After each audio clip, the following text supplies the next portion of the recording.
Dear student, সবাই কি ভালো আছি?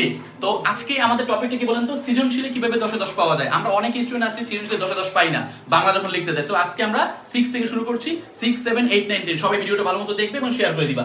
তো সৃজনশীলে 10 পাওয়ার জন্য তোমাকে যে টেকনিকটা অবলম্বন করতে হবে, নাম্বার 1, আমরা জানি ক নাম্বার যখন আসবে, ক নাম্বার আমাকে সঠিক উত্তর দিতে হবে।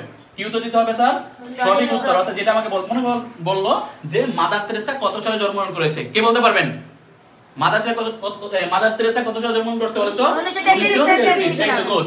আচ্ছা, এখন এটা আমি একেবারে সুন্দর করে এখানে সুন্দর করে লিখে দিব। নাম্বার 2, খ নম্বরে কয়টা স্টেপ লিখতে হবে? দুইটা। আমি আবার বলছি 2 মার্কের জন্য কত স্টেপ? দুইটা স্টেপ।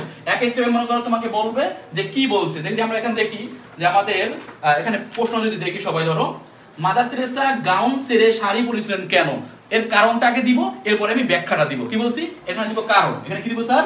কারণ। আর এখানে কি দিব স্যার? ব্যাখ্যা। তাহলে আমি 2 এর কত পাবো? 2 পাবো। সবাই কি বুঝতে পেরেছেন?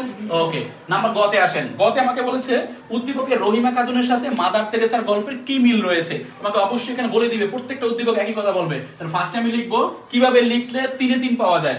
দেখবা মাদার তেরেসা, ফার্স্ট লিখবা মাদার তেরেসা আছে, মাদার তেরেসা গল্পে কি লিখবা?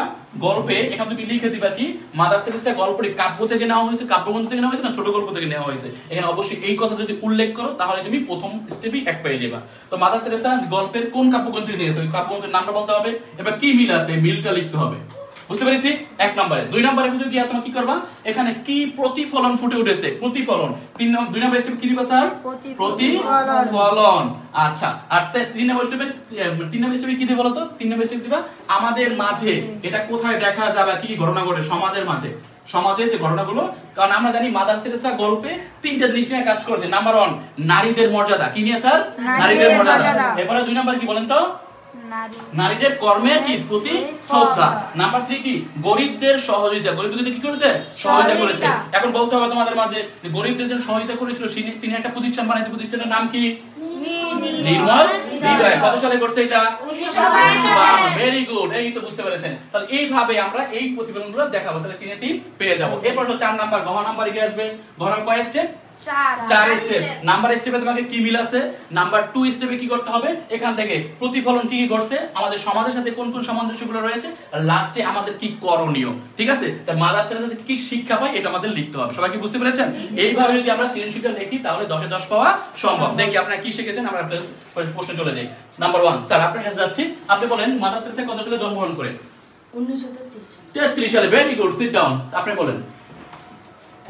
আপনি বলতে হবে যে তিনি কত সালে মৃত্যুবরণ করেন? 1997 সালে। Very good. আপনি বলবেন যে তিনি যে একটা প্রতিষ্ঠান বানাইছেন নির্মল হৃদয়, কত সালে? 1952 সালে। Very good. তারপরে আপনার পিছনে আপনি বলেন কত সালে তিনি ঢাকায় আসেন? 1972 সালে। Very good. এরপরে পরের জন আপনি বলেন যে পাঠের যে উদ্দেশ্য, তিনি আসলে কি কেন নির্মল হৃদয় তৈরি করেছিলেন? নারী ও নারীর কর্মের প্রতি শ্রদ্ধা। আর কি? গরিবদের সহযোগিতা। Very good. আচ্ছা স্যার আপনি কি? আপনি বলেন আপনার নাম কি?